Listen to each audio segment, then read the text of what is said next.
Welcome to Tom's Aviation and Firearms. Today, I'd like to do a update on the gun laws. This will be update number 1.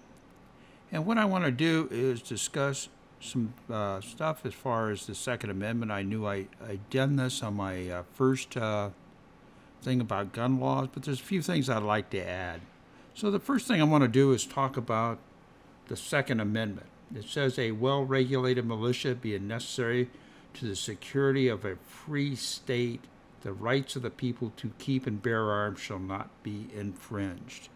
I'm going to try and look at this, not from a political side, just reading what the document says, and this whole thing is really sort of non-political.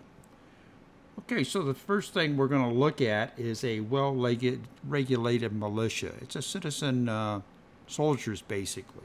Now, there was a militia acts. There was the one of 1792, there was one of 1795, 1808, 1862. These were amendments to it, and 1903. 1903 is an interesting one because that is the establishment of the National Guard.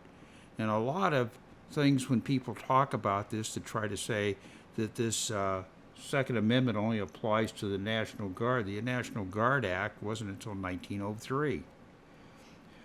So this applies to this citizen soldiers. And it says well-regulated. Well-regulated, if you look at the dictionary, means organized is one of the meanings. So this is a well-organized citizen soldiers being necessary to the security of a free state. That's a statement. That tells sort of the reason why we have this Second Amendment. The real meat of this thing is the second part, and there's a comma there, and it says the right of the people to keep and bear arms shall not be infringed. What that means is, in my opinion, that there is no laws infringing on the rights to own and bear arms or keep and bear arms. So let's talk a little bit about some things about there. I'm going to go to the National Firearms Act of 1934. This is probably the start of the federal government actually getting in and passing federal law. The reason for the National Firearms Act, at least in my opinion, started out because there was gang or mob violence, use of semi-automatic or fully automatic or submachine guns and different things. And the federal government, this come under Roosevelt, which was basically, he was socialist. It turns out that there was they wanted to tax as a means of controlling, and they could control who had the guns. If you didn't pay a tax on them and they were required to be registered, they could get you on tax evasion. Things they looked at was handguns. They also looked at short-barreled rifles and shotguns. Basically, they could take a rifle or shotgun and saw it off the barrel of the stock and make it concealable, pretty much like a pistol or a handgun. And they also looked at machine guns and silencers. Okay, so when they got ready to pass this act in 1934, there was so much push against doing handguns and putting them under the taxation and having them registered, they took that out. However, they never did take out the short-barreled rifles and shotguns. Short-barreled rifles and shotguns really doesn't prove anything to have them registered. I mean, I can have a handgun. There's a lot of handguns right now that are AR type pistols, they call them. And some of them are about the same size as a short-barreled rifle. So why do we have short-barreled rifles? Well, it was because they tried to, they were going to do handguns, and they decided they would also keep the short-barreled rifles, and they would tax them too, so you couldn't just chop them down and say, I've got a short-barreled thing I can conceal. Machine guns was another one they looked at, machine guns. And it's defined very, definitely it says one function of the trigger will fire more than one round. it gets important when you sort of look at this thing. It doesn't talk about the rate of fire or anything else on this, but one function of the trigger. So that means I pull the trigger and it fires multiple rounds. Also, looking at the machine guns and their use in crimes. Well, we've had these machine guns, that at least the legal ones they own, were registered and taxed at $200. There have been very few that would have been registered that's ever been used in crimes. My understanding is maybe one or two. I could be wrong. I haven't actually researched the data, but that is what I've seen on least commons data that people has quoted. If that's the case, it appears that there's really not much reason to have them registered if they're not used in crimes. Silencers is another one. We have them outlawed. Why do we have something that suppresses sound become listed as a firearm, and then we turn around and put a $200 tax on it? You know, your cars have mufflers on them, and a lot of equipment have mufflers to silence the sound. Now, is silencers, do they totally silence them? Not really. You look at an AR-15, it's a .223 round or a 5.56. That turns around and it's typically about 165 decibels if it's fired without a suppressor. You put a suppressor on it, it lowers it to about 135 decibels. If you go out at range, and I've seen this done on things that people are having several hundred yards out, they'll put sound detection devices, and as you get a round go across the area, it's 125 decibels. So it's pretty loud. So this is after you're not really making them super quiet like it shows in Hollywood. Okay, why do I bring this stuff up? Well, part of it is these laws I feel are obsolete. I feel the whole National Firearms Law is obsolete. It doesn't really stop crime. There's not much use of crimes with these type of as far as machine guns being used in them, this type of thing. Now, I want to talk a little bit about a couple of things that looked at. One we had was Las Vegas. And Las Vegas, while they were semi-automatic, someone put a bump stock on there, supposedly. I've seen acoustics as far as analysis, and that person came up with looking at the sounds between the high and low frequencies generated and concluded from his analysis there was probably two shooters. So is this bump stock really doing much of anything? Well, we don't even know if it was used in the crime. They found it there. They don't know what he used. They don't even know if the guy that they found in the hotel room, he was dead when they got up there. They don't know if he was the shooter or not. They found him in the hotel room. So we don't really know all the facts of that case. The other one, and those were actually semi-automatic rifles and not fully automatic. There was a case in North Hollywood where two guys robbed a bank. They went in there, they put Kevlar on them. One guy had a full bodysuit of Kevlar. They take an AK-47s, they modified them to fully automatic. These guys get involved in a bank robbery.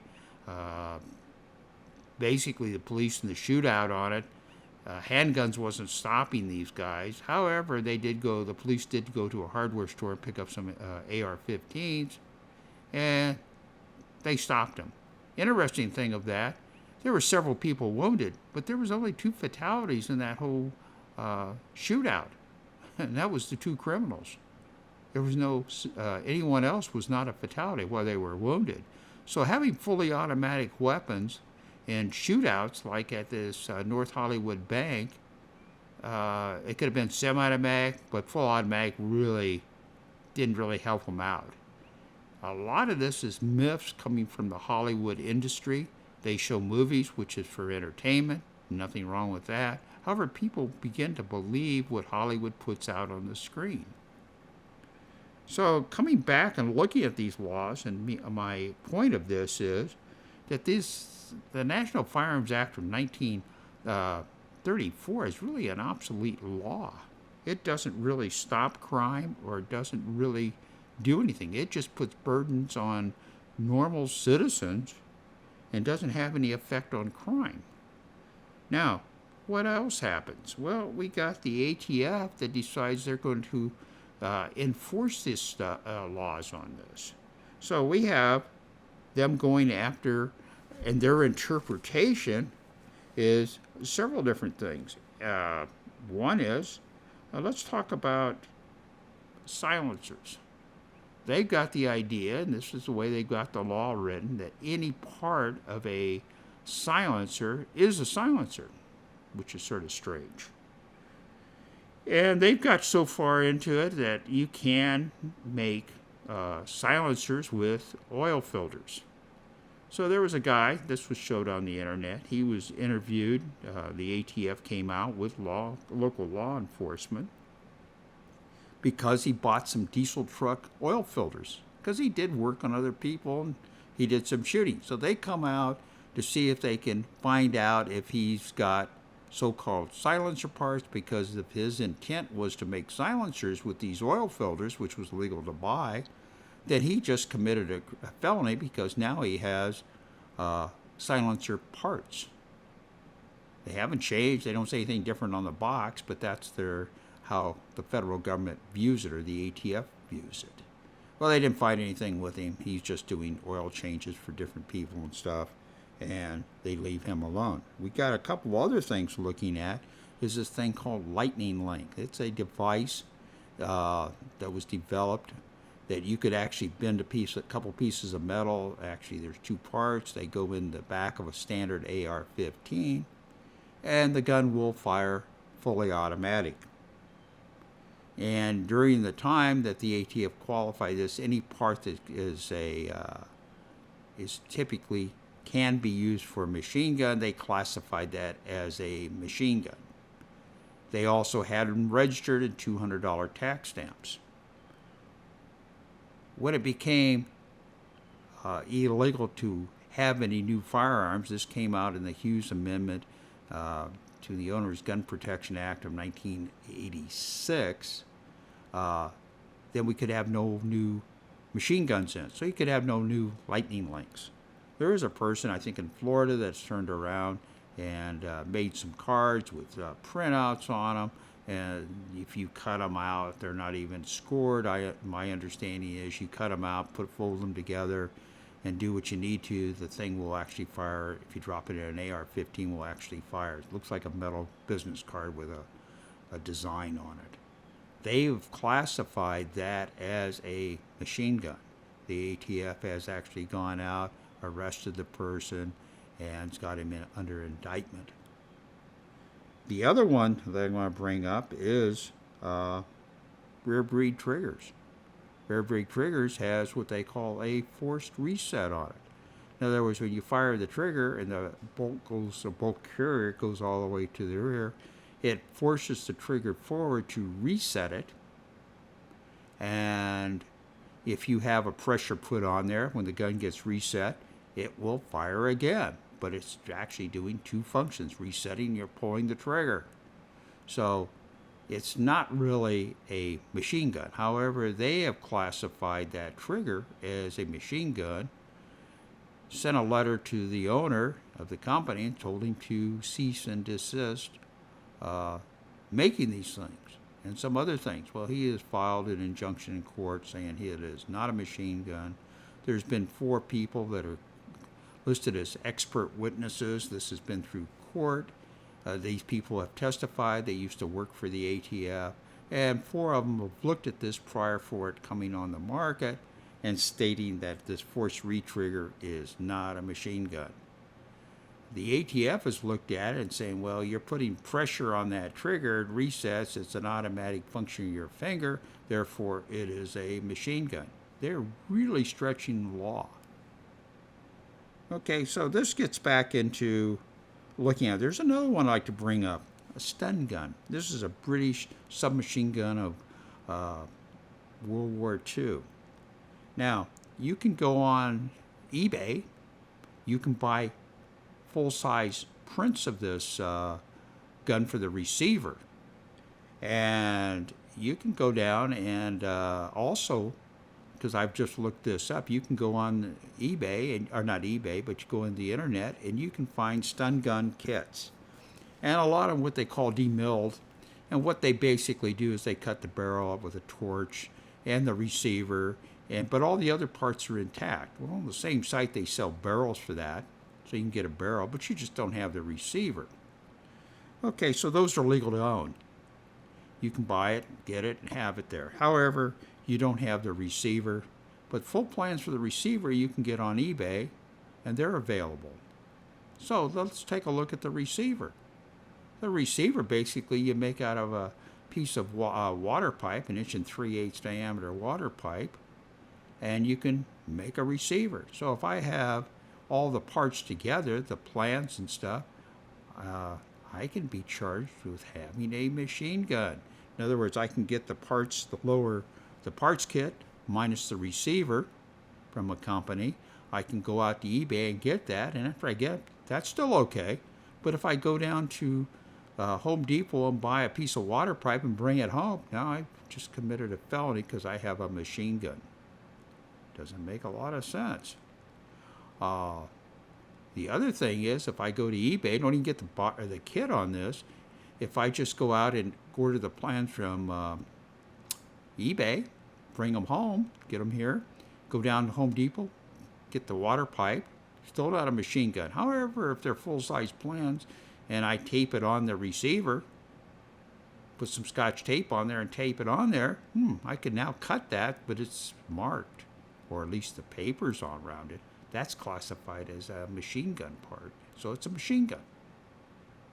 So what we're getting into is, from this obsolete law of 1934 about having machine guns, the ATF is going after people and spending a lot of taxpayers' money and stuff to do this. So this is some of the stuff I'm looking at, and doesn't make a lot of sense. Also, like short-barreled rifles. If I own a short-barreled rifle like an AR, and I have a couple of standard ARs, and mine's registered, if I decide I want to have a couple uppers for my short-barrel rifle because I'd like to have different lengths, that's legal. However, if I have a lower receiver for a standard one that does not have an upper on it, the ATF has classified that as you have two short-barreled rifles because I could put it together. There's no other place for that thing to go.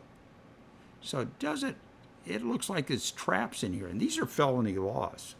You can go to jail for this type of stuff. I think the penalty is something like 10 years in prison for this.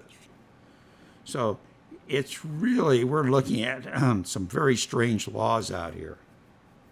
And again, they do not show up in a lot of crime. Most of the crime that you see is the Hollywood myth. Okay, I'm going to get off of that a little bit and talk about the Second Amendment and going through looking at what people take an oath. Well, you work for the federal government as an employee, you work in the military if you're enlisted, or as an officer in the military, you take an oath. And all elected officials take an oath that they will defend the Constitution of the United States against all foreign and domestic enemies. So everyone has a right to their personal views. The president has a right to his personal views, and so does everyone else. However, they have taken an oath of office. And if they're doing stuff that's contrary to the Constitution, or then these people are they're not following their oath that they've taken. They are not following the oath to uphold the Constitution. Those people should be impeached. They should not take a federal office, especially an elected official, if he can't follow what his oath is. So what does this really mean? Well, first of all, passing laws that are contrary to the Constitution it's a bad law. and you're waiting for the Supreme Court to say it's not a law, a legal law, it's unconstitutional. So people should not be proposing laws or doing them. I'm going to talk a little bit about the three branches of government and talk about some of the stuff they do and how it applies to the Constitution. You got the Supreme Court. Supreme Court takes a look at a lot of laws. They determine if the law is constitutional or unconstitutional when a case comes before them. And that's their job. Their job is to make that determination. We have Congress that makes laws. And they're the only agency, the only government body that makes federal laws is Congress. You have two parts of Congress. You've got the House of Representatives. You've got the Senate. And on the Senate, I'm going to talk a little bit about that. For a law to get passed, typically, because of the filibuster, it takes 60% or 60 votes out of 100 to pass a law. Otherwise, the filibuster comes in. And the filibuster can delay and do this. So what the procedures in the Congress is, if they think they have enough votes to bypass the filibuster, they can have it put up for a vote, but it takes 60 votes, not 50, to pass it. I think it's a good thing. It keeps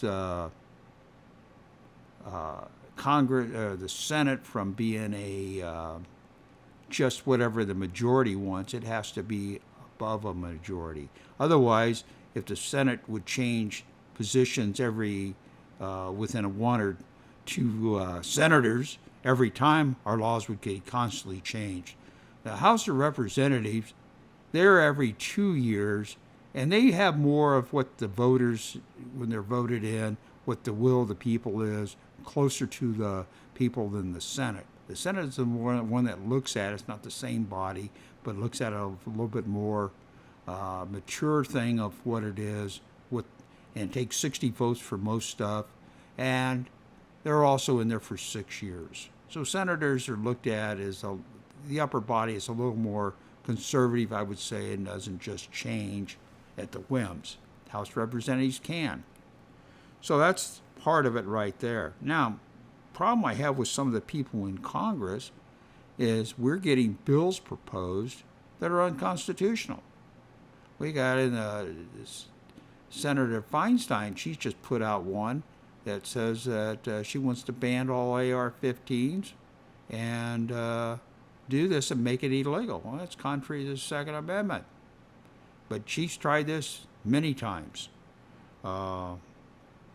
Blocks a lot of other stuff that's trying to come across as far as that. They've got a law that you can't buy firearm accessories, a proposed law that is, off the internet and things, which doesn't really make a lot of sense. I mean, you're just trying to... Internet is...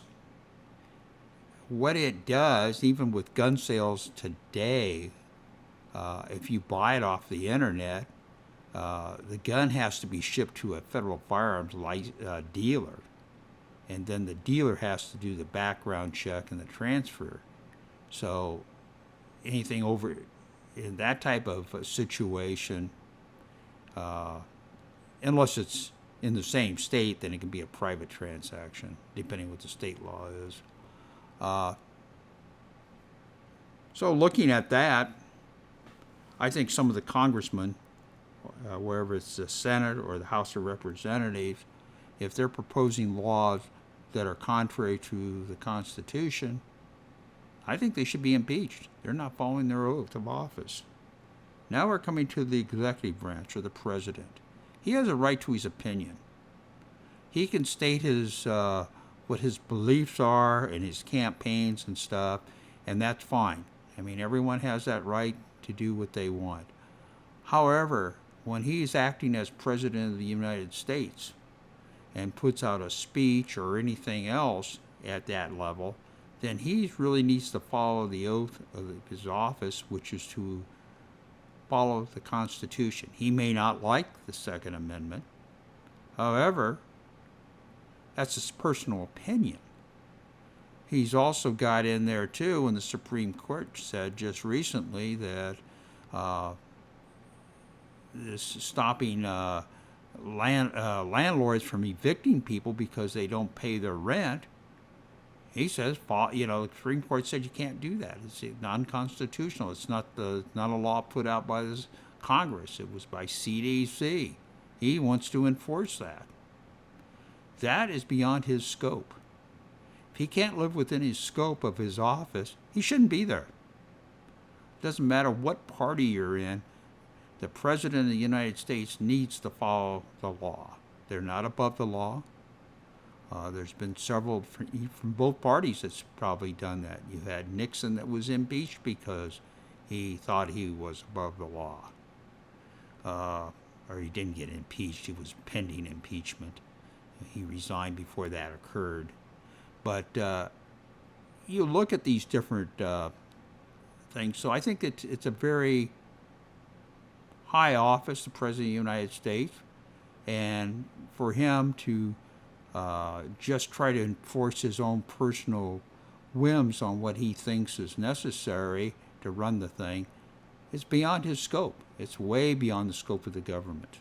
The president does not make laws. As far as laws go by the Constitution, he has two powers. He can either vote for a law when it comes across his desk, sign it, or not actually vote, but sign the thing into law, or he can veto the thing. That is what he's supposed to do constitutionally. He is supposed to govern the country. If you look at the title president, and that came from George Washington, it was to preside over other things. So his idea of a president was to preside over the United States, not rule it. And when you get government officials exceeding their limits of their constitutional power, they're wrong. That's just my opinion again, trying to keep it non-political. Okay, we have state laws. And there is some state laws out there that probably are contrary to the Second Amendment, and those are probably if it's ruled that the Second Amendment is what it says, then those laws will be repealed. Some of the states right now are going through a process of turning around and looking at making laws, and they call them Second Amendment sanctuary. And what it basically is the states actually pass laws that they will not help the federal government enforce laws that are contrary to the Second Amendment. And if there is any people in the state employment, law enforcement, whatever, they will fine them. Missouri just passed one.